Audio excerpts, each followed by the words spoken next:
जय हिंद साथियों, स्वागत है आपका self study classes with Sumit Jain YouTube channel में।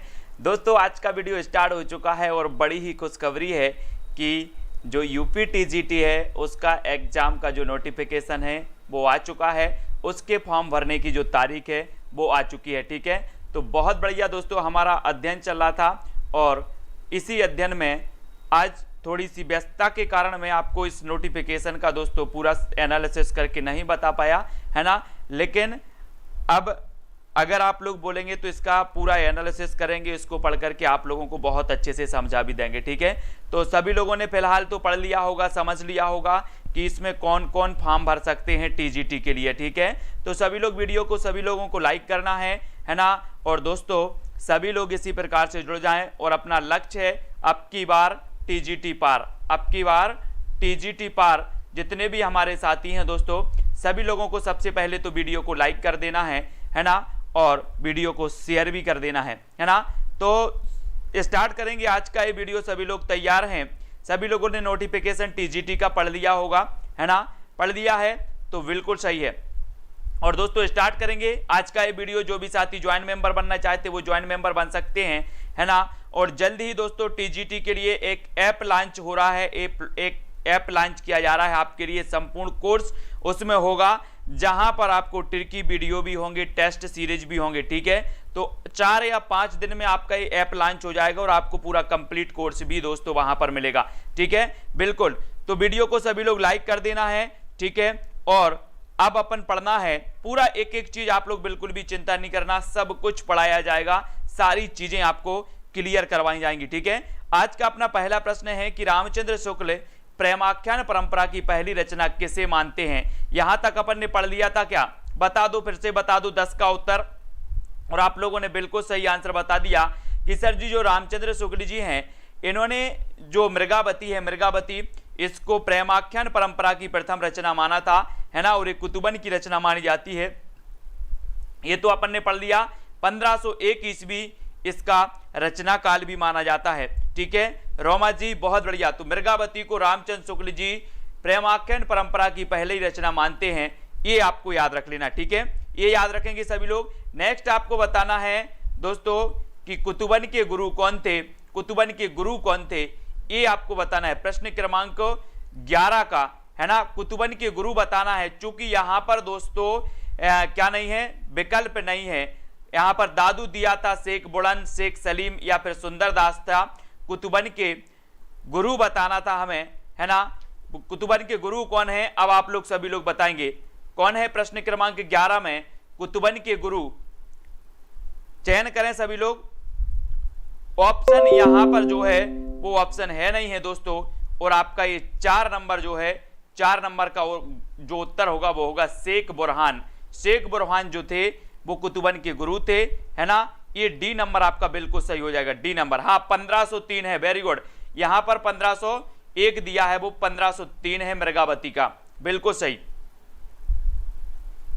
हाँ, 1503 रचना काल है, वेरी गुड आंसर। नेक्स्ट आपको मृगावती के लेखक कौन है, 1503 कर लेना। मृगावती, मृगावती 1503। ठीक है, ये आपको याद रख लेना है, हाँ, मृगावती को। अब आपको मृगावती के लेखक बताना है। तो मृगावती के लेखक तो हमने पढ़ लिया, कुतुबन है। कौन है? कुतुबन, यानी बी नंबर आपको सही हो जाएगा, बी नंबर। ठीक है, कुतुबन है, ये आपने चयन कर लिया, है ना। ये भी याद रखें। देखो क्या दिया है यहां पर, 1503 ईस्वी में हुई थी। और मृगावती में नायक मृगी रूपी नायिका पर मोहित हो जाता है और उसकी खोज में निकल पड़ता है। पंडित रामचंद्र शुक्ल के अनुसार जौनपुर के बादशाह हुसैन शाह के आश्रित थे, है ना। ये तो ठीक है। तो इसको 909 हिजरी, 909 हिजरी ये भी कर लेना। और 1503 ये भी आपको पता होनी चाहिए। ठीक है, ये सभी लोग याद करेंगे। 1503 कर लेना उसका, कहीं कहीं 1501 मिलता है, लेकिन इसका जो है वो 1503 ही माना जाता है। ठीक है, सभी लोग इसको सुधार लेंगे। 1503, 1503। बोले सर मृग की बात आती है, मृग, मृग कहां थे? बोले वन में मृग थे। कितने मृग थे? 3 मृग थे, इसलिए 3 कर लेना, 1503। ठीक है, 3 कर लेना सभी लोग। जायसी की 3 रचनाएं उपलब्ध हैं, अखरावत, टाकरी कलाम और पद्मावत। ये किसकी है? मलिक मोहम्मद जायसी साहब की पद्मावत प्रेम की पीर व्यंजना करने वाला विशद प्रबंध काव्य है? कौन सा? पद्मावत प्रेम की पीर की व्यंजना करने वाला विशद प्रबंध काव्य कौन सा है? तब आपको बता देना है दीक्षा यादव जी की पद्मावत है। कौन है? पद्मावत। यह दोहे चौपाई में निबद्ध मसनबी शैली में लिखा गया है। ठीक है, इनको याद रखेंगे। और मंझन ने 1545 में मधुमालती की रचना की थी। ये जायसी के परवर्ती थे। कौन? मंझन। बोले सर कुछ लोगों का मंझन ही होता है, कुछ लोगों का मंझन ही होता है। कैसे होता है कुछ लोगों का मंझन? कुछ लोगों का मंझन ही होता है मधु से, है ना। तो ये मधुमालती आपका बिल्कुल सही हो जाएगा, मधुमालती मंझन की। ठीक है, इतनी चीजें तो आपको क्लियर है। थोड़ा सा आप लोग क्वालिटी को अच्छा कर लें, है ना। जिसको समझ में नहीं आ रहा है, जिसको दिख नहीं रहा क्लियर, वो थोड़ा सा क्वालिटी अपनी बढ़ा लें। अपने मोबाइल से अपनी क्वालिटी को थोड़ा सा बढ़ा लेंगे। ठीक है, और अगला क्वेश्चन आपको बताना है। अगला क्वेश्चन क्या है? कुतुबन की रचना कौन सी है? तो कुतुबन की तो एक कई बार पूछी गई है, मृगावती। तो मृगावती के लिए हमें तैयार रहना है। कुतुबन की रचना मृगावती। मुल्ला दाऊद की भाषा क्या है दोस्तों? मुल्ला दाऊद की भाषा क्या है? इनकी रचना मानी जाती है चंदायन। इनकी रचना मानी जाती है चंदायन। और मुल्ला दाऊद की भाषा क्या है, ये चीज हमें बतानी है। तो चयन करना है दोस्तों। अपना एक ऐप बन रहा है सेल्फ स्टडी क्लासेस का। ऐप 4-5 दिनों में ये लॉन्च हो जाएगा। उसमें पूरा का पूरा आपको कोर्स मिलेगा। काय का?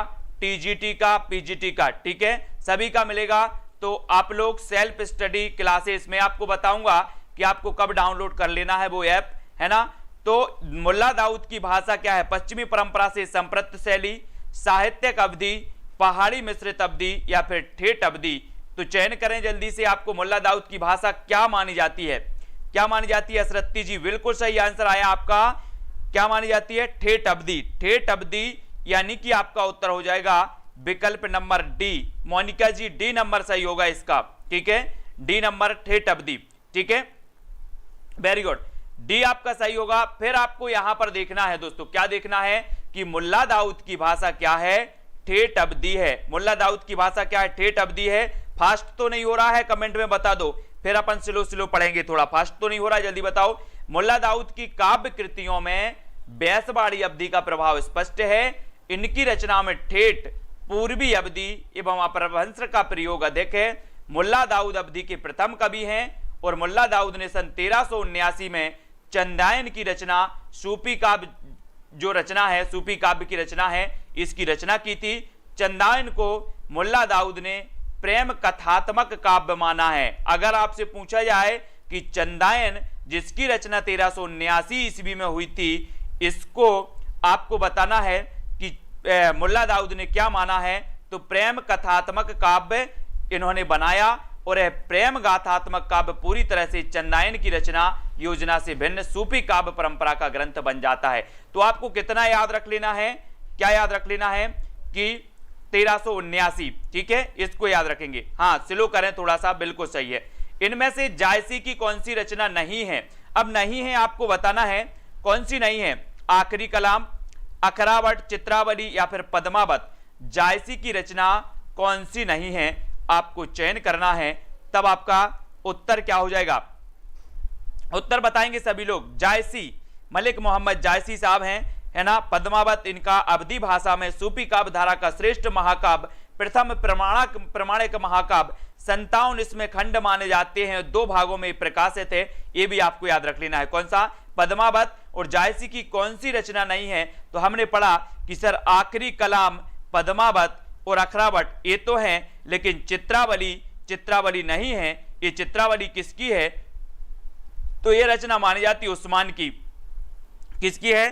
चित्रावली उस्मान की है। बोले सर उसका चित्र अच्छा है, उसका चित्र अच्छा है, तो उससे हो जाएगा उस्मान और चित्र से हो जाएगा चित्रावली। तो उसका चित्र अच्छा है, ये याद रखना है। कौन सी रचना जायसी कृत नहीं है, ये कई बार पूछा गया। तो देखो यहां पर मधुमालती दे दिया गया, ये मंझन की मधुमालती है।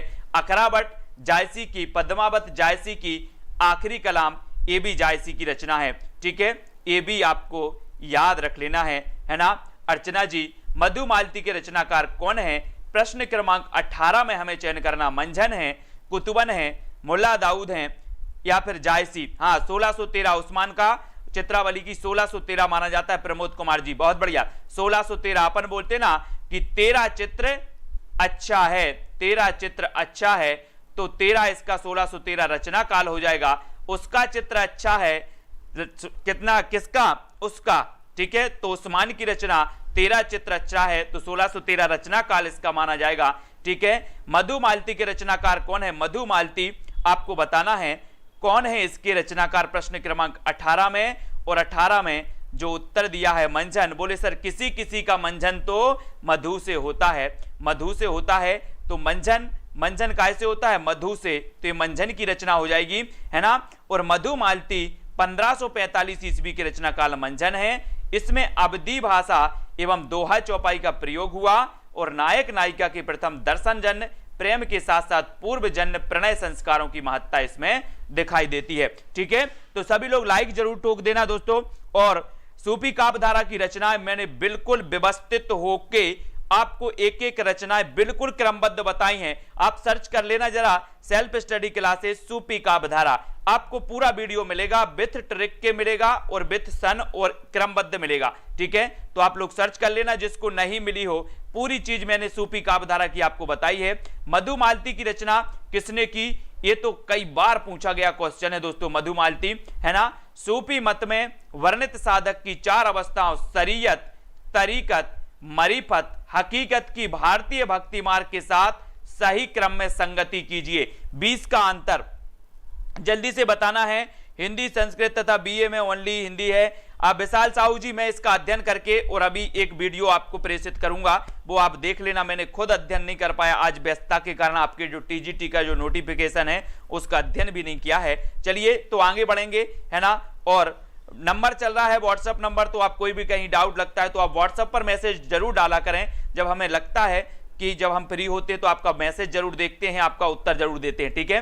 तो सूफी मत में वर्णित साधक की 4 अवस्थाओं शरीयत, तरीकत, मारिफत, हकीकत की भारतीय भक्ति मार्ग में इसका क्या माना जाता है? और 20 का आंसर आपका आचरण, तरीकत मतलब आचरण। बोले सर आचरण तरीका का होने चाहिए, आचरण कैसा होने चाहिए?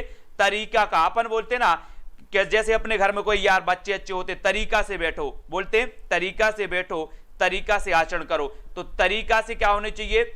आचरण होना चाहिए। मारिफत, मारिफत यानी उपासना, मारिफत मतलब उपासना। और हकीकत यही है सिद्धावस्था, सिद्ध की अवस्था ही हकीकत है। अपन बोलते ना कि यार इस संसार में क्या रखा है, इस संसार तो माया मोह है। लोग क्या करते हैं? सिद्ध अवस्था पढ़ते हैं। तो हकीकत, हकीकत तो सिद्धावस्था ही है ना। और सत्य क्या है? सत्य तो भक्ति है, सत्य तो भक्ति है। तो इस प्रकार से तरीकत यानी कि आचरण, है ना, उपासना, सिद्धावस्था और सत्यबोध, ये नंबर आपका बिल्कुल सही हो जाएगा। इतनी चीजें आपको थोड़ा सा ध्यान रख लेना है ना। सूफी मत में वर्णित साधक की 4 अवस्थाएं कौन कौन सी हैं? ऐसा भी क्वेश्चन आएगा, सूफी मत में वर्णित साधक की 4 अवस्थाएं कौन कौन सी हैं, या निम्न में से बताइए सूफी मत में वर्णित 4 अवस्थाओं में से कौन सी अवस्था वर्णित नहीं है। इस प्रकार से क्वेश्चन आएगा तो आपको याद होनी चाहिए शरीयत, तरीकत, मारिफत और हकीकत, ये 4 अवस्थाएं हैं। ये 4 अवस्थाएं हैं जिनको आपको क्या करना है? याद करना है। क्वेश्चन यहीं से किसी भी प्रकार से आपसे पूछ लिया जाएगा, ठीक है। भक्ति मार्ग के साथ सही क्रम है आचरण, उपासना, सिद्धावस्था और सात्वबोध। तो इनको नोट्स कर लो अभी, और इनको आपको क्या करना है? इनको आपको याद करना है। यहां से क्वेश्चन आ सकता है। सूफी मत में वर्णित साधक की 4 अवस्थाओं का अर्थ इस प्रकार है। शरीयत यानी कि इसमें साधक को कर्म कांड का अनुसरण करना होता है। तरीकत यानी कि इसमें साधक उपासना में लीन है ना। मारिफत यानी कि इसमें साधक आरिफ बन जाता है। और हकीकत यानी कि इसमें साधक को परम तत्व की उपलब्धि हो जाती है, ठीक है। ये चीजें आपको याद करना है, ये सभी लोग याद करेंगे, ठीक है। तो हाँ बिल्कुल सही बोल रहे हैं आप लोग कि इसमें जो होगा वो क्या हो जाएगा? शरीयत मतलब आचरण, है ना। शरीयत मतलब आचरण, और मरीफत मतलब उपासना, सद्बोध और सिद्धावस्था। बिल्कुल सही आंसर। इसका आंसर सी होगा दोस्तों। इसको सभी लोग सुधार लेना, है ना, क्योंकि शरीयत, तरीकत, मारिफत और हकीकत, हकीकत बाद में आता है सिद्धावस्था। हकीकत क्या है? सिद्धावस्था। सी नंबर ही सही होगा। इसको 1-8 को आचरण, उपासना, सत्यबोध और सिद्धावस्था। सी नंबर सभी लोग सही कर लेंगे, इसमें सी नंबर में टिक करो, है ना। सबसे पहले आचरण करना पड़ता है, फिर उपासना करो, फिर सत्य का बोध होता है और फिर सिद्धावस्था को पहुंचते। हम कहते ना कि भगवान बुद्ध को ज्ञान हुआ है, भगवान बुद्ध को ज्ञान हो गया, यानी कि सत्य का बोध हो गया, फिर वो सिद्धावस्था को चले जाते हैं। ऐसे महावीर भगवान हम पढ़ते ना, तो ये आपका सी नंबर सही होगा। सी आप लोग करेक्ट कर लेना इसको। साधना की 4 अवस्थाओं शरीयत, तरीकत, मारिफत और हकीकत का संबंध है तो किससे है? ज्ञान मार्गी साधना से, इस्लाम धर्म साधना से, सूफी साधना से या रीति मुक्त काव्य से। 21 का आपको चयन करना है। क्या हो जाएगा 21 का सही आंसर? सभी लोग बताएंगे कि साधना की 4 अवस्थाओं शरीयत, तरीकत, मारिफत और हकीकत का संबंध किससे है? किससे है? 21 का आंसर है ना नैन्सी जी, अरविंद सिंह जी, उत्तर आपका जो होगा वो हो जाएगा सूफी साधना से। किससे है? सूफी साधना से, है ना। साधना की 4 अवस्थाओं का संबंध सूफी साधना से है। यशरत्ती जी, बी नंबर आपका बिल्कुल सही होगा, सूफी साधना से। ठीक है, करेक्ट कर लिया आप लोगों ने। फिर आपसे पूछा जाता है कि भक्तिकालीन सूफी काव्यधारा की विशेषताओं के संदर्भ में निम्नलिखित में से एक विशेषता गलत है, उस गलत विशेषता को आपको याद रख लेना। दोस्तों, आपको आदि काल में जो काव्य रचनाएं हुई हैं उनकी विशेषताएं आपको पता होनी चाहिए। आदि काल की विशेषताएं आपको पता होनी चाहिए। आदि काल की प्रवृत्तियां यानी कि विशेषताएं आपको पता होनी चाहिए। भक्ति काल की विशेषताएं भी आपको पता होनी चाहिए। पूछ लिया ना यहां पर कि कौन सी गलत है। अगर आपने पढ़ा है तो दोस्तों आप बता दोगे कि सर ये भक्ति काल की विशेषता नहीं है, ये भक्ति काल की विशेषता नहीं है। तो यहां पर देखो कि इस काव्यधारा के सभी कवि मुसलमान थे। इस काव्यधारा के सभी कवियों ने हिंदू प्रेमी प्रेमिकाओं की प्रेम कथा का काव्यात्मक चित्रण प्रस्तुत किया। इस काव्यधारा के कवियों ने अवधी एवं ब्रजभाषा में रचना की। इस काव्यधारा के कवियों ने सिर्फ प्रबंध काव्य ही लिखे। तो इसमें नहीं है पूछा है, तो कौन सा नहीं है? इस काव्यधारा के सभी कवि मुसलमान थे। यहां पर स्टार लगा दिया गया। अब देखो कैसे, क्योंकि यहां पर एक से ज्यादा विशेषताएं गलत हैं, है ना। इस काव्यधारा के सभी कवि मुसलमान थे, ये भी गलत है। ठीक है, इस काव्यधारा के कवियों ने, यहां पर हम देखते हैं यहां पर किस प्रकार से यहां पर इसका तर्क दिया गया है। उसमें देखो, सूफी संतों को इस्माल प्रचारक कहा जाता है, उन्हें केवल इस्लाम का प्रचारक कहना ठीक नहीं है। तो ये पहले वाली भी विशेषता गलत है। जबकि वे लोग अत्यंत उदार दृष्टिकोण संत लोग थे, उनसे प्रभावित होकर मुसलमान हो जाते थे। इस काव्यधारा के सभी कवि मुसलमान थे, है ना। सूफियों ने जिन प्रेम कहानियों की रचना की वे सब प्रबंध काव्य के अंतर्गत आती हैं, है ना। इस काव्यधारा के सभी कवियों ने हिंदू प्रेमिकाओं की प्रेम कथा का काव्यात्मक चित्रण प्रस्तुत किया है। इसमें प्रेम के वियोग पक्ष को ही अधिक महत्ता प्रदान की गई। इनकी भाषा अवधी है, किसी किसी कवि पर भोजपुरी और ब्रज भाषा का प्रभाव भी होता है। अतः दिए गए सभी सही हो जाएंगे दोस्तों। अब देखो यहां पर कंफ्यूज नहीं होगा, यहां पर कंफ्यूज नहीं होना दोस्तों। क्या नहीं होना? यहां पर बहुत ही सुंदर तर्क दिया गया है। और यहां पर कौन कौन बता रहा था ए और बी? जल्दी बताओ। बिल्कुल सही है, प्रबंध काव्य ही लिखे गए थे। अब देखो यहां पर थोड़ा सा इसको अच्छे से चेक कर लो। इस काव्यधारा के सभी कवि क्या थे? मुसलमान थे। तर्क दिया गया है कि मुसलमान नहीं थे, लेकिन जो इस काव्यधारा में आ जाते थे वो मुसलमान बन जाते थे। इस प्रकार से एक काव्यधारा थी कि इस काव्यधारा के सभी कवि मुसलमान थे। ठीक है, सही हो जाएगा विशेषता।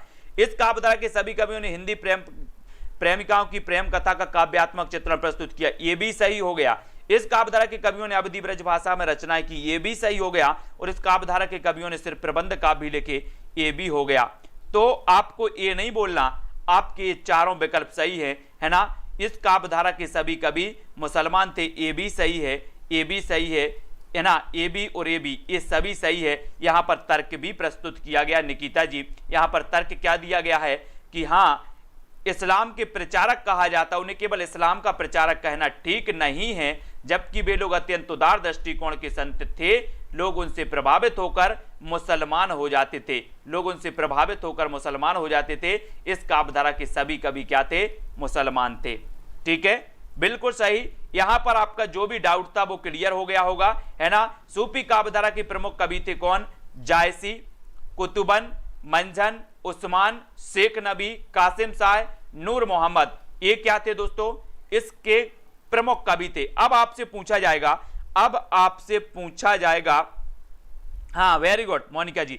अब आपसे पूछा जाएगा कि निम्न में से बताइए कौन सूफी काव्यधारा का कवि नहीं है या सूफी काव्यधारा का कवि है। तो आपको याद होने चाहिए जायसी, कुतुबन, मंझन, उस्मान, शेख नबी, कासिम शाह और नूर मोहम्मद, ये माने जाते हैं दोस्तों सूफी काव्यधारा के। इनको थोड़ा सा अच्छे से आपको याद करना है, ठीक है। सूफी काव्यधारा को प्रेमाख्यान काव्यधारा भी कहा जाता है। सूफी धारा काव्य फारसी की मसनबी शैली में लिखे गए। सूफी मत के अनुसार ईश्वर एक है ना, आत्मा उसी का अंश है। यद्यपि कवियों का ज्ञान स्वाध्याय द्वारा अर्जित ना होकर सुना सुनाया अधिक है। सूफी कवियों का मुख्य केंद्र क्या था? अवध। सूफी कवियों का मुख्य केंद्र क्या था? अवध। सूफी कवियों का मुख्य केंद्र था दोस्तों अवध। ये सभी को क्लियर है यहां तक? किसी को कोई डाउट तो नहीं अभी तक? अगर किसी को कोई डाउट हो तो वो अभी भी बता सकते हैं, व्हाट्सएप पर भी बता सकते हैं, कहीं भी आप अपनी स्वयं की पढ़ाई कर रहे हैं और उसमें भी कोई आपको डाउट लगता है तो आप उसकी फोटो खींचो, व्हाट्सएप पर प्रेषित करो कि सर इसमें मुझे डाउट लग रहा है। मैं जैसे ही फ्री हूंगा व्हाट्सएप चेक करूंगा और आपका जवाब जरूर दूंगा, ठीक है। तो कहीं भी आपको लगता है वो जरूर बताया करो। और जायसी किस धारा के कवि थे? एक आसान सा क्वेश्चन आपसे पूछा गया तो बोले सर ये प्रेमाख्यानिक काव्यधारा, जिसे प्रेमाश्रयी काव्यधारा भी कहा जाता है, सूफी काव्यधारा भी कहा जाता है, यानी बी नंबर आपका बिल्कुल सही होगा। बी नंबर आपका सही हो जाएगा, ठीक है। यहां पर आपको बताना है कि सूफी मुक्तक काव्य का प्रथम रचयिता इनमें से कौन सा कवि था? सूफी मुक्तक काव्य का प्रथम रचयिता इनमें से कौन सा कवि था? सूफी मुक्तक काव्य का। अब यहां पर थोड़ा सा आपको क्या करना है, यहां पर डाउट में नहीं लेना है। यहां पर उत्तर सही दिया है अमीर खुसरो, प्रथम रचयिता। प्रथम रचयिता कहा गया तो वो कौन थे? वो कौन थे? अमीर खुसरो। अमीर खुसरो यानी बी नंबर। यहां पर इसका देखो क्या कहा गया कि सूफियों ने विशेषतः तो प्रबंध काव्यों की रचना की, किंतु कभी कभी मुक्तक शैली पर कुछ रचनाएं लिखी हैं। मुक्तक शैली में लिखने वालों में अमीर खुसरो का नाम सबसे पहले आता है, तो इसको याद रख लेना। बहुत सारे लोग कुतुबन लगा देंगे, कोई मुल्ला दाऊद लगा देंगे, ठीक है, ये सभी लोग बताएंगे, ठीक है। चलिए, तो सूफी मुक्तक काव्य का प्रथम रचयिता कौन माना जाता है? तो वो माने जाते अमीर खुसरो साहब। मुक्तक की बात हो गई, मुक्तक लिखे इन्होंने, है ना, मुक्तक, ठीक है। तो आपका अमीर खुसरो बिल्कुल सही हो जाएगा। आज तो मैं इतना व्यस्त था कि मैं एनालिसिस नहीं कर पाया आपके काय का, आपका जो टीजीटी का नोटिफिकेशन आया है ना। तो मलिक मोहम्मद जायसी को जायसी कहा जाता है क्योंकि वे जायस गोत्र में पैदा हुए थे, जायस मत के मानने वाले थे, जायस नामक स्थान के निवासी थे, उपर्युक्त में से नहीं। ये क्वेश्चन कई बार पूछा गया 25 में। मलिक मोहम्मद जायसी को जायसी कहा जाता है क्योंकि वे क्या कर रहे थे? जायस गोत्र में पैदा हुए थे, जायस मत के मानने वाले थे, जायस नामक स्थान के निवासी थे, या उपर्युक्त में से कोई नहीं। क्या होगा सही उत्तर? ये जायसी साहब के बारे में आता है उत्तर, और वे जायस नामक स्थान के क्या थे? निवासी थे। और सी नंबर जायस आपका बिल्कुल सही हो जाएगा। जायस नाम के निवासी थे, है ना। ये जायसी के बारे में कहा जाता है, या इन्हें जायसी कहा जाता है इसलिए, ठीक है। तो सी आपका करेक्ट आंसर है नीरज जी, है ना। जो भी साथी पहले से अध्ययन कर रहे हैं उनका तो अध्ययन और भी बेस्ट होता जा रहा है ना। और जो साथी न्यू हैं वो जरा दोस्तों अच्छे से जरूर पढ़ना, ठीक है। अब आपको बताना मलिक मोहम्मद जायसी का वास्तविक नाम क्या था? मोहम्मद, ठीक है। मलिक इनका पूर्वजों में चला आया उपनाम था, जिसका फारसी भाषा में अर्थ होता है अमीर और बड़ा व्यापारी। अगर आपसे पूछा जाए कि मलिक मोहम्मद जायसी का वास्तविक नाम क्या था, आप बता दोगे सर मोहम्मद, है ना। मलिक इनका क्या था? उपनाम था। मलिक का अर्थ क्या होता है? अमीर या फिर बड़ा व्यापारी, जो मूलतः अरबी भाषा का शब्द है। और मलिक मोहम्मद जायसी का जन्म 900 हिजरी में यानी कि सन 1492 के लगभग हुआ माना जाता है। जैसा कि स्वयं उन्होंने लिखा है कि या अवतार मोर नबी सदी 30 बरस ऊपर कभी बदी, है ना। तो यहां पर सन दिया है, संबत और भी कुछ हो सकता है, ठीक है। तो इसको याद रख लेना, या अवतार मोर नबी बदी 30 बरस ऊपर कभी बदी, ये उन्होंने लिखा है। इसके बारे में, है ना। जायसी के जन्म स्थान के बारे में मतभेद है। जायसी उनका जन्म स्थान था या वह कहीं और से आकर जायस में बस गए थे। जायसी ने स्वयं कहा है कि जायस नगर मोर स्थानु, नगर को नवा आदि उद्यानु तहां देवस दस पहुंचे आऊं, या बैराग बहुत सुख पाए। ये जायस के बारे में उन्होंने खुद एक दोहा दिया है, ठीक है, ये उन्होंने दोहा दिया है, ये भी याद रखना है, ठीक है। जायस बालों और स्वयं जायसी के कथानुसार वह जायस के ही रहने वाले थे। पंडित सूर्यकांत शास्त्री ने लिखा है कि उनका जन्म जायस शहर के कंचाना मोहल्ला में हुआ था। डॉक्टर वासुदेव अग्रवाल के कथन से कि शोधानुसार जायसी का जन्म जायस नगर में हुआ था और वहीं पर उन्हें बैराग हो गया तथा सुख मिला। कुछ विद्वानों ने इनके जन्म स्थान को क्या बताया, गाजीपुर भी बताया है, ठीक है। तो इसको भी आपको याद रख लेना है, ठीक है।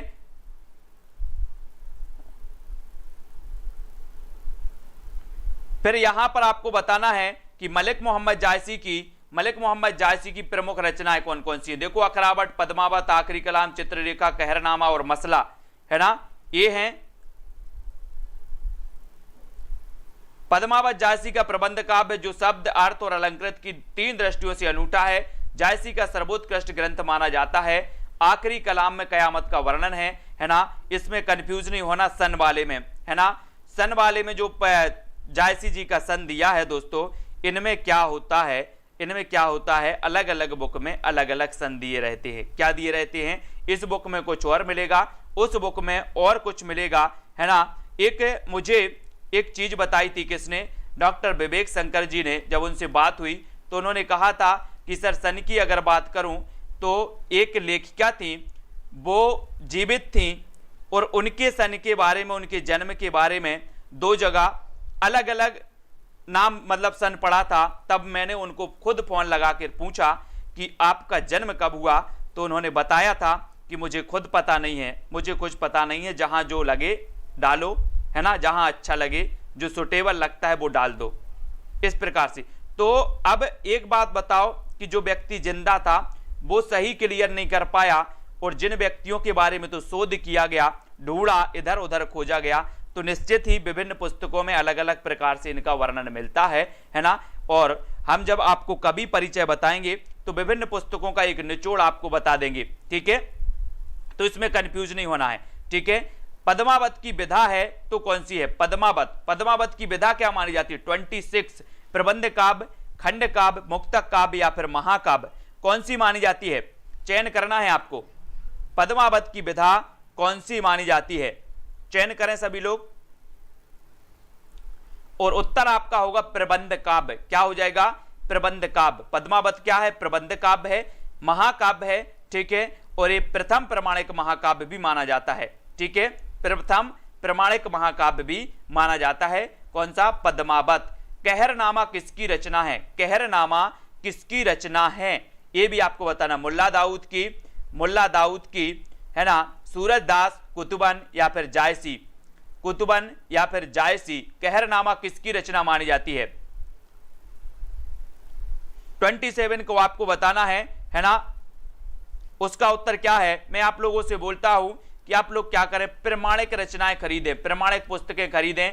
प्रमाणिक पुस्तकों में जो काल दिया हो, सन दिया हो, वो ही माना जाता है। प्रमाणिक पुस्तकों में जो सन दिया होगा वो ही माना जाता है ना।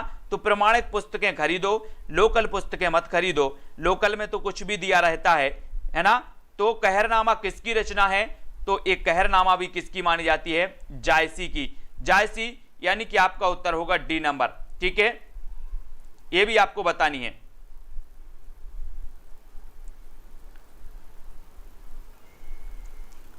अब आपको यहां पर डी नंबर जायसी बिल्कुल सही हो जाएगा, ठीक है, जायसी। फिर आपको यहां पर आना है, यहां पर जाएंगे। फिर कयामत का वर्णन जायसी द्वारा रचित काव्य में हुआ है। कयामत का वर्णन एक आंख वाला काना कहा जाता है, कुरैशी जी, बहुत बढ़िया, है ना। कयामत का वर्णन जायसी द्वारा रचित काव्य में हुआ है 28। अकरावट में, आखिरी कलाम में, पद्मावत में या किसी में नहीं। हाँ यशरत्ती जी, बिल्कुल।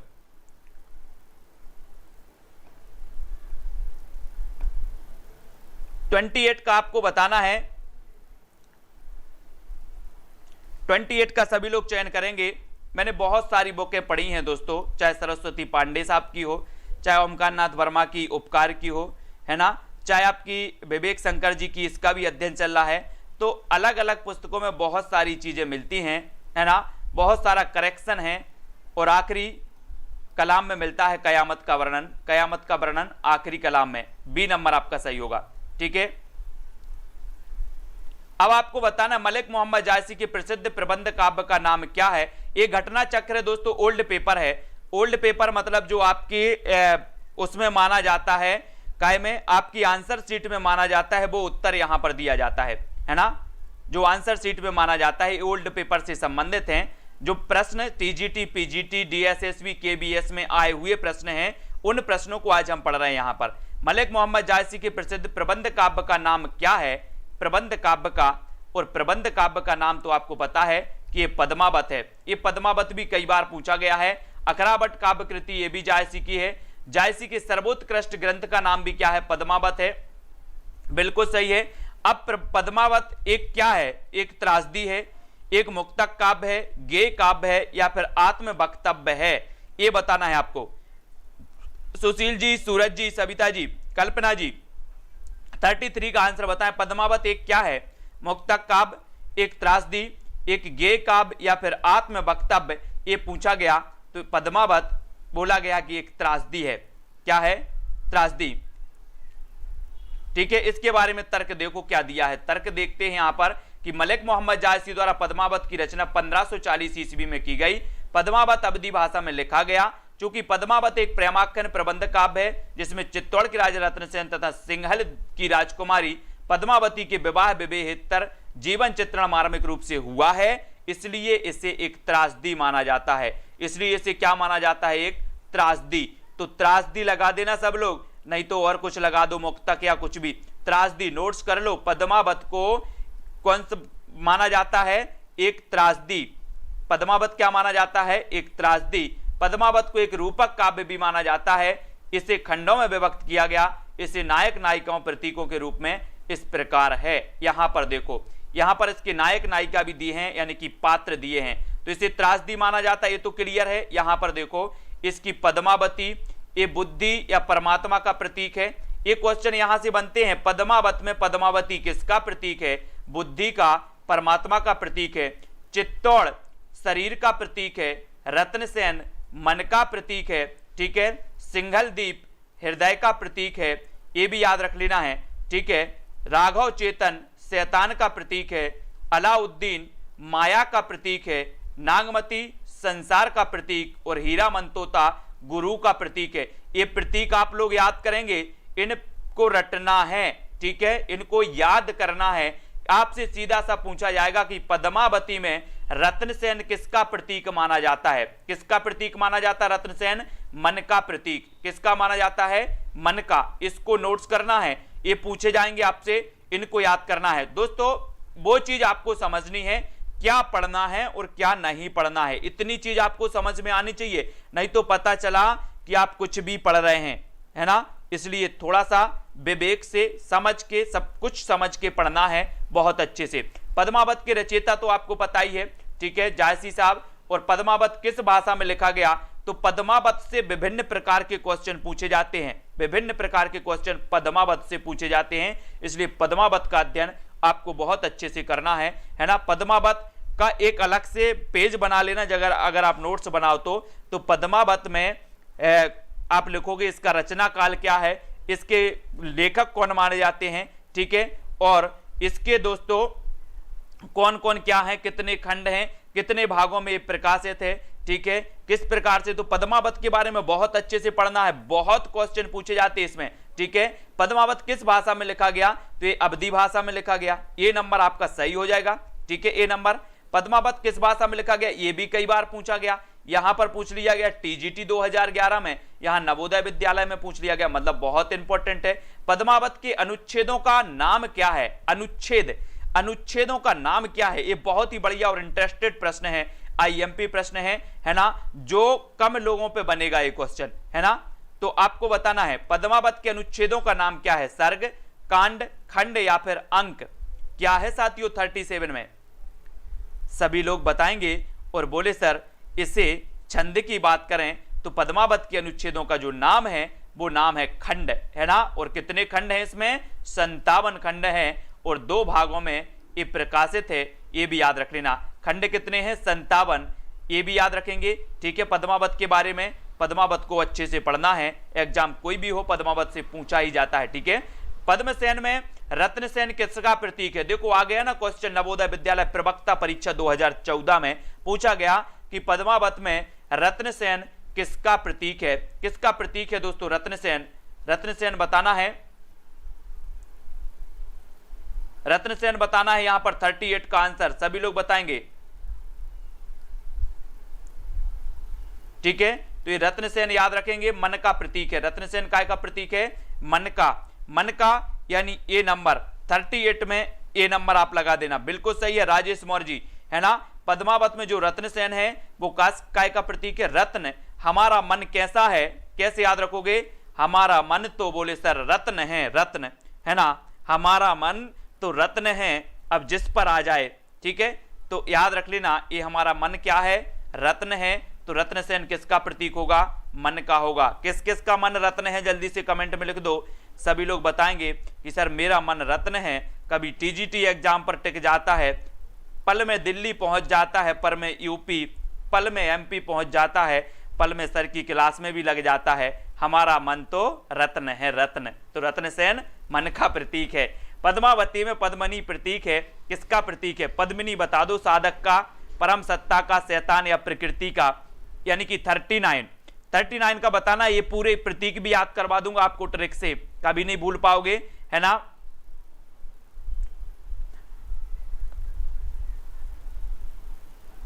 तो 39 पद्मावत में पद्मनी प्रतीक है, तो किसका प्रतीक है? जल्दी से बताना है। ये परम सत्ता का। पद्मावती में पद्मिनी जो प्रतीक है, पद्मनी जो प्रतीक है वो किसका है? किसका है? सबके अपने अपने मन क्या है? रतन है, रतन। अपने अपने मन रतन है। ये परम सत्ता का प्रतीक है। पद्मावत में पद्मनी, है ना, पद्मनी। और आपको पता है कि रत्नसेन की पत्नी थी पद्मनी, है ना। और पता है कि घर में सत्ता चलती है पत्नी की। किसकी चलती है? पत्नी की। तो ये पद्मनी पत्नी थी, तो सत्ता किसकी चलेगी? किसकी चलेगी? जल्दी से बताओ। बोले सर सत्ता तो चलेगी किसकी? पद्मनी की चलेगी। तो ये पद्मनी किसकी प्रतीक होगी? सत्ता, परम सत्ता। बोले सर परम सत्ता तो चलती है, किसकी चलती है? तो ये परम सत्ता याद रख लेना, सत्ता चल रही है पद्मनी की। इनमें से कौन सी कृति जायसी की अक्षय कीर्ति के आधार पर रची गई है? प्रश्न क्रमांक 40। पद्मावत, अखरावत, आखिरी कलाम या उपर्युक्त सभी।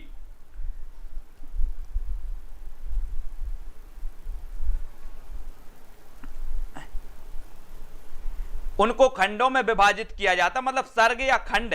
अगर उसको कहें अपन कि इसे अगर और कुछ बोले तो सर्ग बोल सकते हैं, लेकिन खंड बोलते हैं, खंड। खंड बोलते हैं मयंक जी, है ना। खंड याद कर लेना, है ना।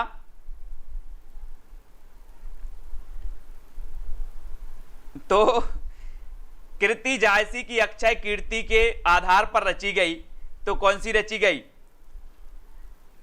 पद्मावत, है ना। कौन सी रची गई? पद्मावत। ये कौन सी कीर्ति? जायसी की अक्षय कीर्ति, अक्षय कीर्ति के आधार पर रची गई कौन सी? पद्मावत, है ना।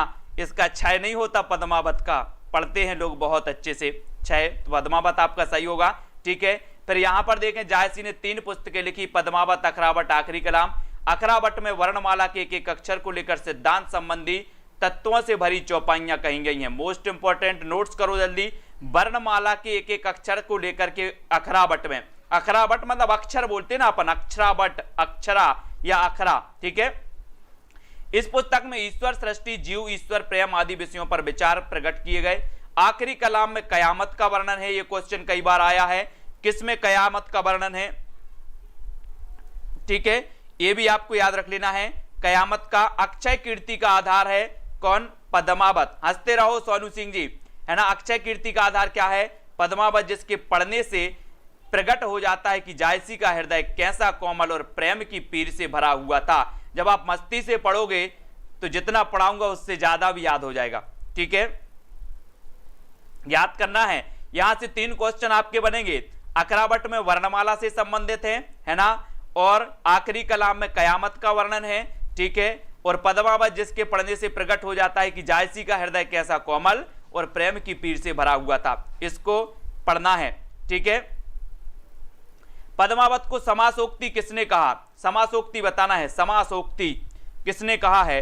बोले सर सबकी चिंता थी, किसे थी?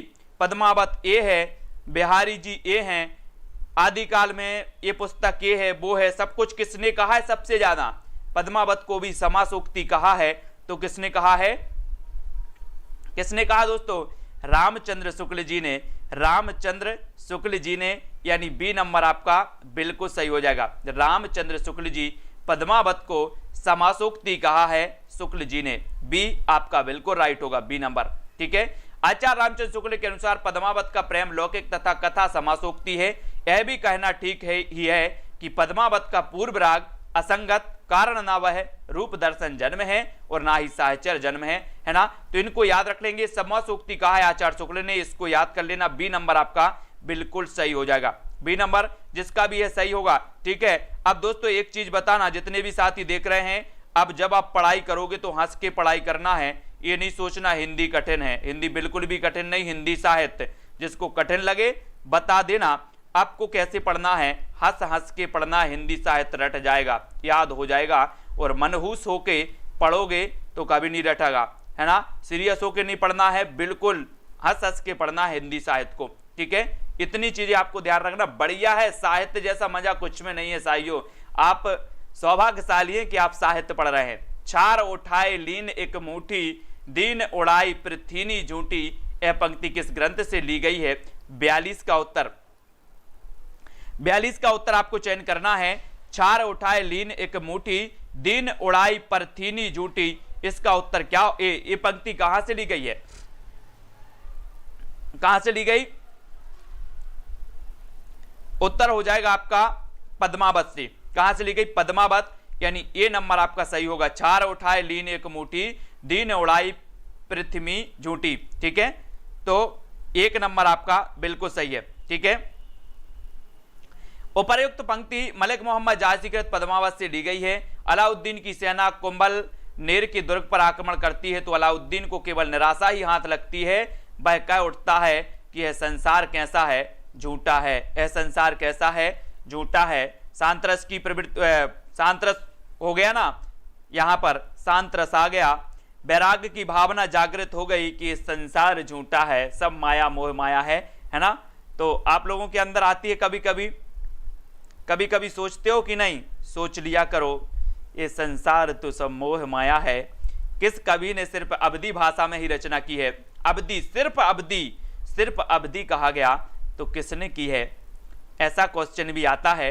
और बोले सर कबीर की भाषा को साधुकड़ी तो रामचंद्र शुक्ल ने कह दिया, पंचमेल खिचड़ी श्याम सुंदर ने कह दिया, है ना। लेकिन यहां पर पूछा गया है, ठीक है, कि जो अवधी भाषा में ही रचना है वो की है किसने? जायसी ने। जायसी, यानी डी नंबर आपका जायसी बिल्कुल सही होगा, है ना। इन्होंने सिर्फ अवधी भाषा में की है ना। और अवधी और पूरब हिंदी के अंतर्गत इसलिए जायसी ने अपनी रचना सिर्फ अवधी भाषा में की। और जायसी भक्ति काल के निर्गुण प्रेमाश्रय शाखा के कवि माने जाते हैं। आगे चित्रावली, चित्रावली को बताना है।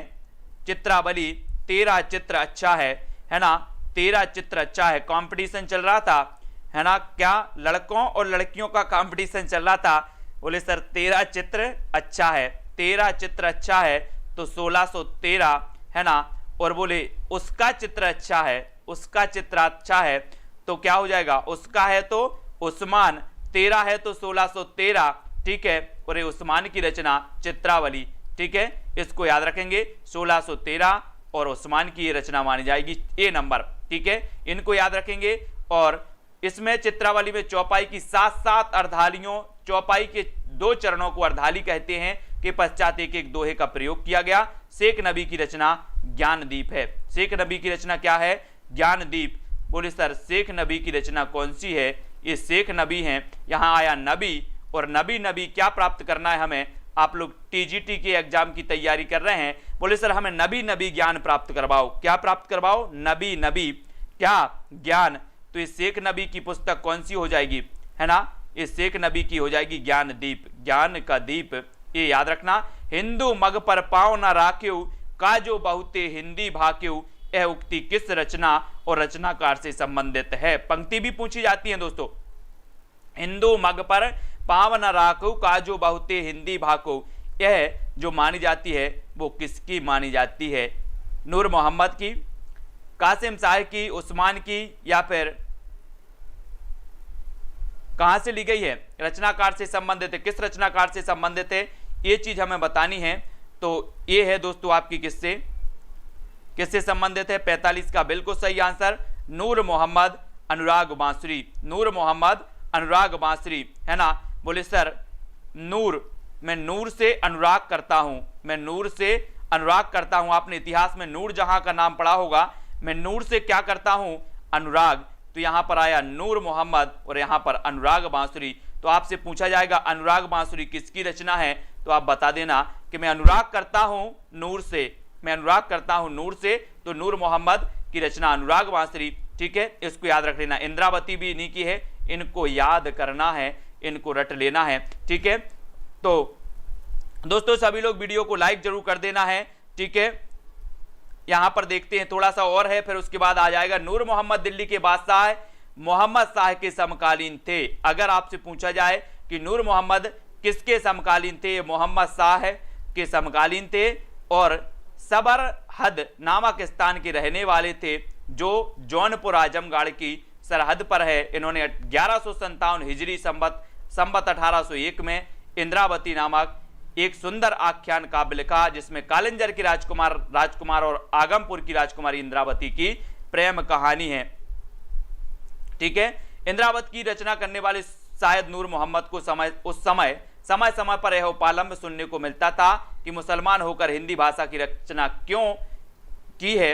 इसी से अनुराग बांसुरी के आरंभ में इन्होंने यह सफाई देने की जरूरत पड़ी कि हिंदू मग पर पाँव न राख्यूं, काजो बहुते हिंदू भाकू। ये नूर मोहम्मद ने कहा था। इन्हें क्या दिया जाता था? ताने दिया जाता था कि मुसलमान कवि होकर हिंदी भाषा की रचना क्यों की। तो इन्होंने ये सफाई दी थी। क्या दी थी? सफाई कि हिंदू मग पर पाँव न राख्यू, काजो बहुते हिंदू भाकी। तो ये नूर मोहम्मद अनुराग बांसुरी के आरंभ में इसे कहा गया है, ठीक है।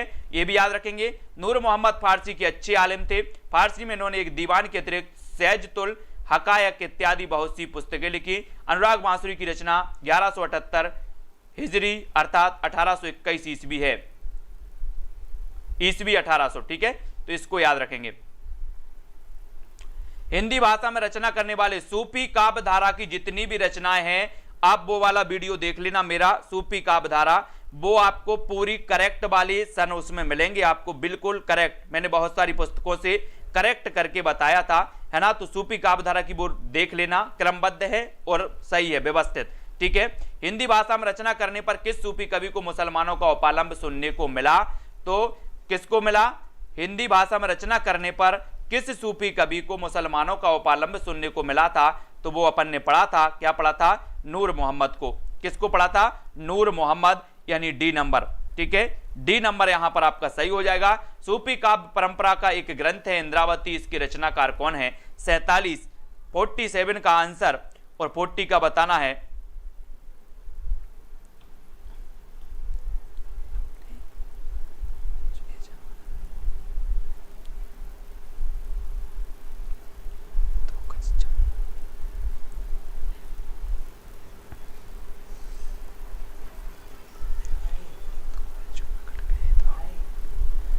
इंद्रावती इसके रचनाकार हैं तो नूर मोहम्मद, है ना। डी नंबर आपका बिल्कुल सही होगा। अब हम कल पढ़ेंगे दोस्तों राम भक्ति काव्य। अब हम कल क्या पढ़ना है? राम भक्ति काव्य को पढ़ना है। राम भक्ति काव्य स्वामी अग्रदास किस काव्य धारा के कवि हैं? ये सभी लोग कमेंट में लिख देना, है ना। उत्तर तो नहीं देख लिया? उत्तर नहीं दिखाना आप लोगों को। तो राम भक्ति काव्य को अपन कल पढ़ेंगे। यहां तक आपको कोई डाउट हो तो वो बता देना, है ना। डाउट भी क्लियर करते जाना है दोस्तों। अगर किसी को कोई डाउट लगता है यहां तक जो अपन ने पढ़ा है सूफी काव्य धारा तक, किसी को कोई डाउट हो, नीलिमा राव, है ना, विनीता मौर्य जी, सभी लोग वीडियो को लाइक जरूर कर देना और ललिता मोहन, नीलम जी, हिंदू जी, राजेश, सुशील जी। और जल्दी अपना ऐप लॉन्च होने वाला है सेल्फ स्टडी क्लासेस। तो दोस्तों मैं बता दूंगा, वो ऐप आप लोग डाउनलोड कर लेंगे और वहां पर आपको फुल कोर्स मिलेगा हिंदी साहित्य का। हिंदी साहित्य को मजेदार तरीके से ट्रिक से पढ़ेंगे, एक एक टॉपिक को ट्रिक से पढ़ाएंगे, जब आपको याद हो जाएगा, है ना। सुनीता जी, राज त्रिपाठी, रोमा जी, लेट्स, पुष्पलता जी, मीनाक्षी, कमला ठाकुर जी, अक्षय, अरविंद जी, राज त्रिपाठी, मिनी जी, आशु जी, सोनू सिंह जी, ठीक है, निरंजन, दारसू, सिका, सुमन जी। और ये नंबर चल रहा है तो व्हाट्सअप नंबर टीजीटी पीजीटी का व्हाट्सअप ग्रुप भी बन गया है। टीजीटी पीजीटी का व्हाट्सअप ग्रुप बन गया है। तो नीचे जो नंबर चल रहा है उस लाइन में नंबर से आप मैसेज करेंगे, आपको ग्रुप की लिंक दे दी जाएगी, है ना। तो कुलदीप जी, रीना, राज ठाकुर, कल्पना जी, अनीता जी, आरती सिंह जी, ठीक है, और पुष्पलता, रोमा जी, ठीक है, सोनू, बहुत बढ़िया, लालदास जी, सभी को धन्यवाद दोस्तों। इसी प्रकार से सभी लोग जुड़े रहेंगे। आप किसी भी एग्जाम की तैयारी कर रहे हैं, हिंदी साहित्य को बिल्कुल कठिन नहीं लगेगा। जिसको रचनाएं नहीं होती टेंशन छोड़ दो, है ना। जिसको याद नहीं होता वो बिल्कुल भी टेंशन छोड़ देना, हिंदी साहित्य वाले सबको याद हो जाएगा। सिर्फ लगातार आपको वीडियो देखते रहना है, हमसे जुड़े रहना है। तो आपको कुछ नहीं करना है, सिर्फ आपको बैठना है घर पर और वीडियो देखना है, कमेंट करना है, मस्ती से पढ़ना है, ठीक है।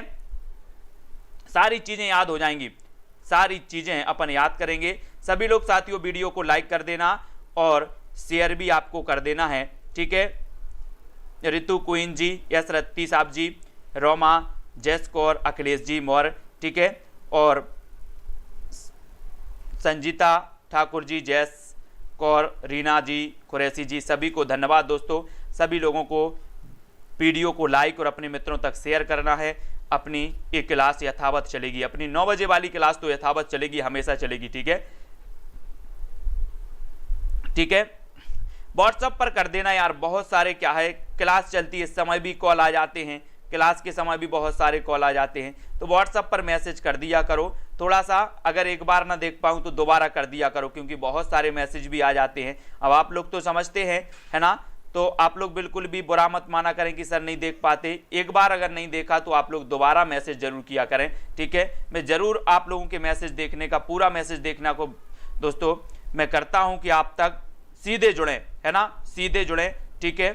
और वीडियो को सभी लोग लाइक कर देना और शेयर जरूर कर देना अपने मित्रों तक दोस्तों। आज के लिए बस इतना ही। हम तो जाते अपने गाँव, सबको राम राम राम, ठीक है। तो सबको राम राम।